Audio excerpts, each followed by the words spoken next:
안녕하세요. 신세계서울병원 정진아 원장입니다. 제가 정형외과 전문의로서 뼈와 연골에 대한 문제에 대해 주로 진료한다고 생각하실 텐데요. 그것도 맞지만 인대와 힘줄의 문제로도 많은 분들이 정형외과를 찾습니다. 그래서 오늘은 인대와 힘줄에 대해 자세히 알려드리도록 하겠습니다.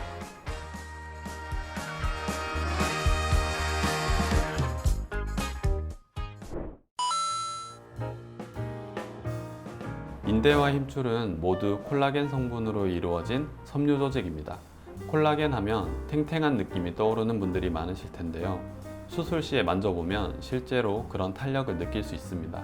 그리고 생각보다 단단하며 강한 힘을 가지고 있습니다. 인대와 힘줄의 차이점을 설명하기 전에 잠시 딴 길로 새서 근육에 대해서 얘기를 해보겠습니다. 근육은 근육 힘살과 힘줄로 구성되어 있습니다. 근육 힘살은 여러 가닥의 당겨져 있는 고무줄처럼 되어 있고 당기는 힘을 통해 뼈를 움직이게 됩니다. 그 근육 힘살이 한쪽 뼈에 붙어 있으면 다른 뼈에는 근육 힘살이 붙어 있지 않고 힘줄이 붙어 있게 됩니다. 힘줄은 힘살과는 달리 고무줄과 같지 않고 실로 된 끈으로 생각하시면 됩니다. 근육 힘살이 힘줄을 통해서 다른 뼈에 힘을 전달하여 관절 운동이 일어나게 됩니다. 반면 인대는 뼈와 뼈를 잇는 여러 가닥의 실로 된 끈이라고 생각하시면 됩니다. 그래서 인대는 신축성은 거의 없습니다. 이미 정해진 길이대로 뼈와 뼈를 단단하게 이어주는 역할을 합니다. 인대와 힘줄이 손상되면 가장 우선적으로는 통증이 생깁니다. 손상된 부위가 아프기도 하고요. 인대나 힘줄이 연관되어 있는 관절을 움직여도 아픕니다. 발목이나 무릎 쪽에서 손상이 심한 경우에는 딛기 어려운 정도의 통증이 있기도 합니다. 붓거나 멍이 들 수도 있습니다. 특히 붓거나 멍이 든 것은 시간이 지나면 점점 심해지기도 합니다.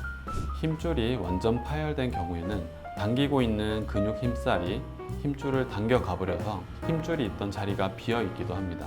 그리고 힘줄이 말아 올려지면 평소보다 오히려 근육이 볼록한 모양으로 보이기도 합니다.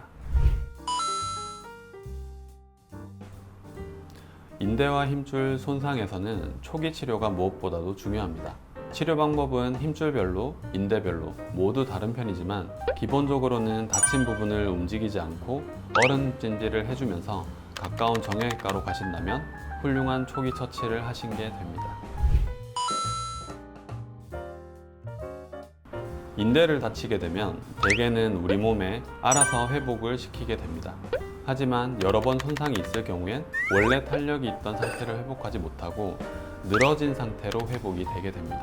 이 상태는 인대가 늘어났다고 말할 수 있습니다. 하지만 많은 분들이 삐끗한 발목을 붙잡고 오셔서 선생님 인대가 늘어났나요? 라고 물어보시는데요. 이런 급성 손상 상황에서는 늘어났다는 표현이 맞진 않습니다. 적든 많든 인대의 섬유 조직들이 찢어지는 것입니다. 즉 여러 번 찢어지고 아물고를 반복하면 그 인대는 처음보다 늘어난 채로 아문 상태가 되는 것입니다.